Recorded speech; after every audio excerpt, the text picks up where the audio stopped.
Good morning. Here in South Australia the weather's wonderfully warm as we enter into spring.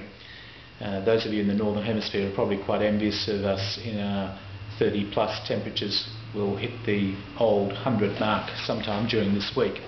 It's a wonderful time to begin to think about the coming of Christ, and as we see the flowers blooming and we begin to think about the season of Advent and we look towards Christmas, that there are in this week's readings some interesting ideas. One of them is that God is continually making a new creation, that we live in a world in which God is constantly making things new and invites us to share with that.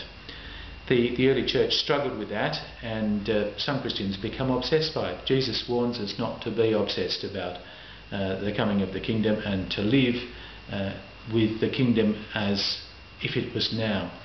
And that's our experience, is that the kingdom of God is here with us now. In a curious little passage from one of the letters to the Thessalonians, St. Paul tells his people to not give up their day job. Some early Christians had thought that the coming of Christ was so imminent that they should just focus on being highly religious. Not so, says Paul. If you don't work, you don't get paid, and so don't give up your day job.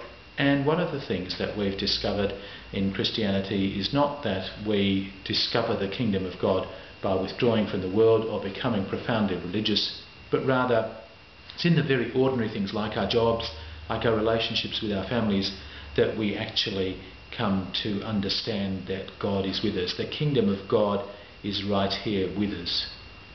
Where do you feel God's kingdom to be with you today? Where do you feel most alive? It is there that you need to pay attention.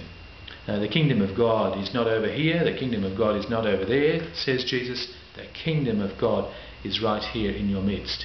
In another image, he talks about how he is a spring welling up and that we are invited to drink from that living water.